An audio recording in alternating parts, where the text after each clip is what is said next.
Released at the height of the swinging 60s in June 1965, Roman Polanski's gritty psychological horror Repulsion tells the story of Carol Ledoux, a young Belgian manicurist played by Catherine Deneuve in her first English-speaking role.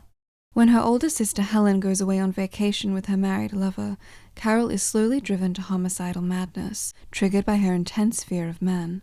The second feature film by Polanski also marks the first of his so-called apartment trilogy, followed by Rosemary's Baby and The Tenant, all of which explore feelings of paranoia and isolation in enclosed spaces. Whilst Repulsion may be overshadowed by these later works, and to some, tainted by a resemblance to Polanski's abhorrent real-life decisions, the film remains a compelling character study and effective horror. Repulsion opens with a close-up of the protagonist's eye, indicating an introspective and character-driven plot.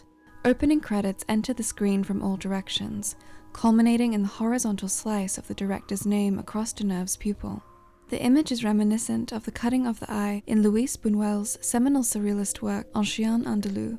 Indeed, some of the film's most memorable imagery borrows heavily from surrealism, adding visual intrigue to what is otherwise a relatively straightforward story. From the beginning, it is clear that something is not quite right with Carol. She is distant, awkward, and struggles to maintain conversation.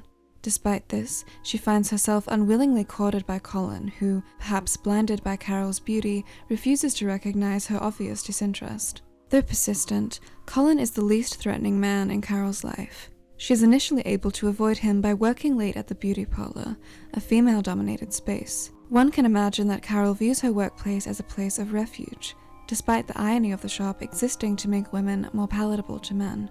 A man who triggers Carol much greater than Colin is her sister's lover Michael, a married man with no reservations about leaving his toothbrush and razor in Carol's glass or his undershirt on the bathroom floor.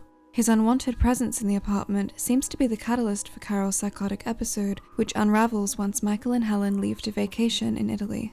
One of the most effective horror elements in the film comes from angry phone calls made by Michael's wife when Carol is home alone. Panicked, she cuts the wire, only for the phone to keep ringing.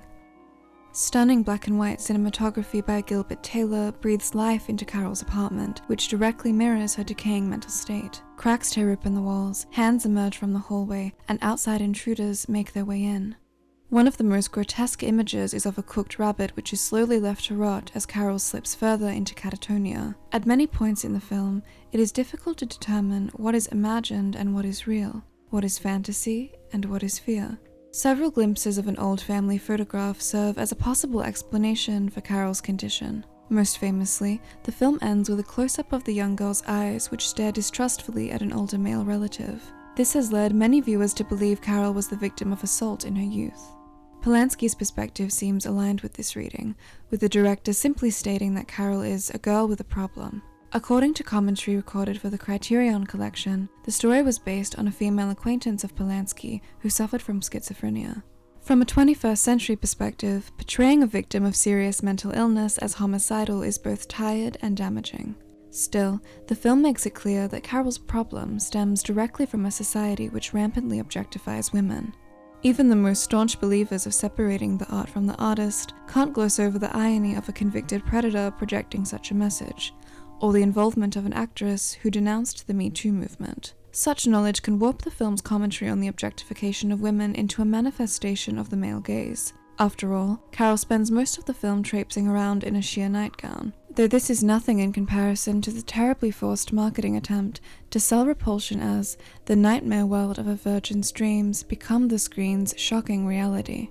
Almost every male character in the film is depicted as vulgar and misogynistic, shaming Carol for not giving in to their advances. Only her suitor Colin has any semblance of decency. His pursuit of Carol might be overly obtrusive, but it appears to stem from ignorance rather than aggression.